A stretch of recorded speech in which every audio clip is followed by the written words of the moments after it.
भगवान शिव और वासुकी से जुड़ी कई कथाएं हैं। नागों के राजा वासुकी भगवान शिव के बिना खुद को बेजान मानते हैं। वे नीलकंठ यानी भगवान शिव के गले में लिपटे आभूषण के समान है, जैसा कि पुराणों में उल्लेख है। समुद्र मंथन के दौरान समुद्र से एक घातक विष निकला था। इस विष को हलाहल कहा जाता है।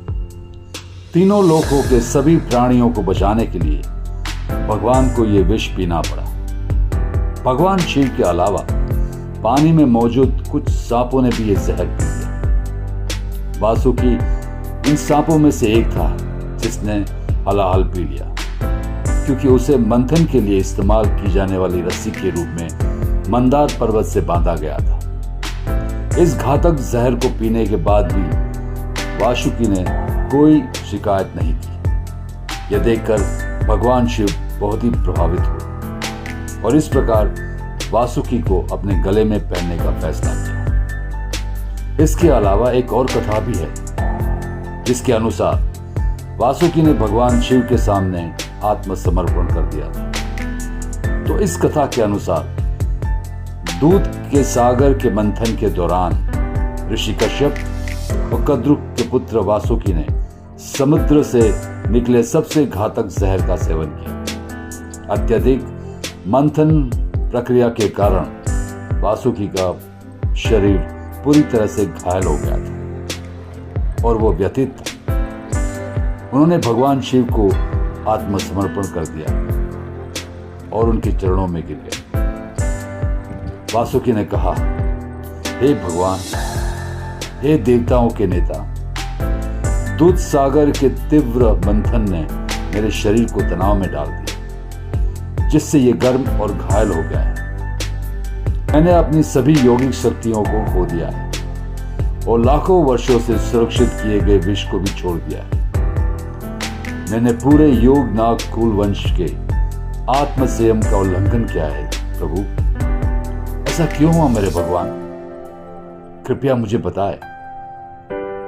जिस पर भगवान शिव प्रेम और करुणा से मुस्कुराए और कहा, जब आपको मंथन में एक रस्सी के रूप में बाकी लोगों से चुना गया था, तब आपने समझा कि आप बहुत ही महान और खास हैं और ये आपका अहंकार था।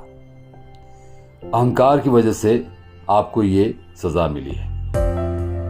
डरो मत, देवताओं और राक्षसों द्वारा तुम्हें एक बार फिर से बुलाया जाएगा, ताकि तुम तब तक समुद्र मंथन करो जब तक अमृत ना निकल जाए।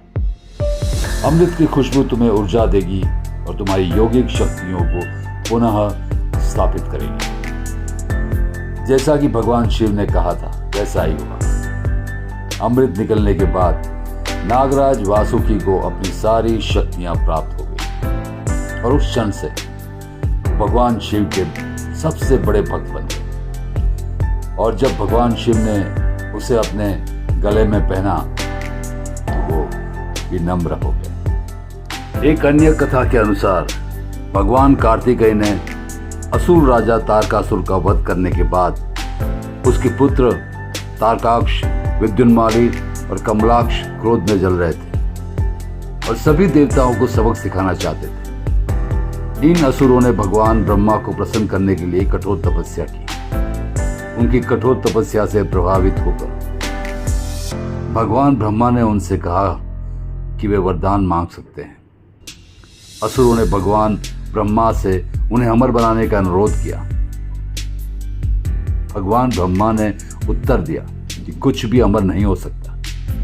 तब तीनों असुरों तारकाक्ष, विद्युन्माली और कमलाक्ष ने कुछ देर विचार किया और भगवान ब्रह्मा से उन्हें अजय किलों का आशीर्वाद देने के लिए कहा, जो हमेशा के लिए रहेंगे।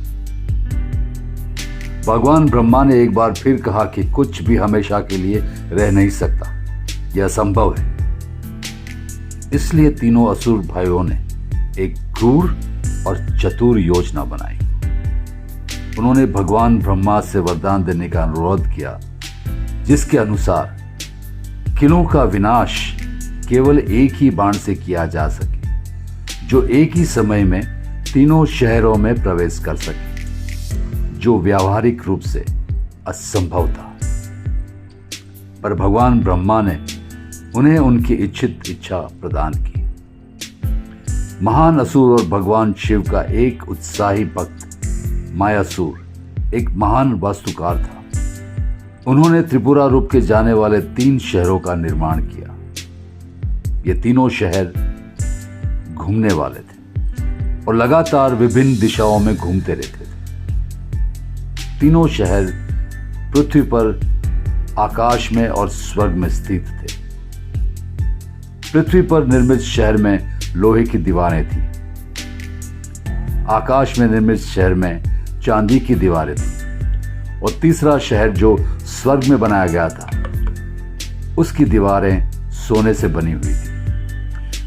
शहरों के निर्माण के बाद 3 असुर हर कुछ अंतराल के बाद देवलोक पर हमला करते रहे और उनका भारी विनाश करते रहे। देवता थक गए और शरण और मदद मांगने के लिए भगवान ब्रह्मा के पास भागे। भगवान ब्रह्मा ने उन्हें बताया कि केवल भगवान शिव ही उनकी मदद कर सकते हैं। ये जानकर सभी देवता मदद मांगने के लिए भगवान शिव के पास गए। ये जानते हुए कि तीनों नगर गतिशील थे और एक निश्चित अवधि को छोड़कर कभी भी सीधी रेखाओं में नहीं आ सकते, भगवान शिव मुस्कुराए और सोचा और धैर्यपूर्वक उस अवधि का इंतजार किया। और जब समय निकट आया तो उन्होंने अपने धनुष और बाण को तीनों एकत्रित नगरों पर निशाना बनाया और बाण को नगरों के केंद्र में मारा। बस जल्द ही तीनों नगर ढहने लगे।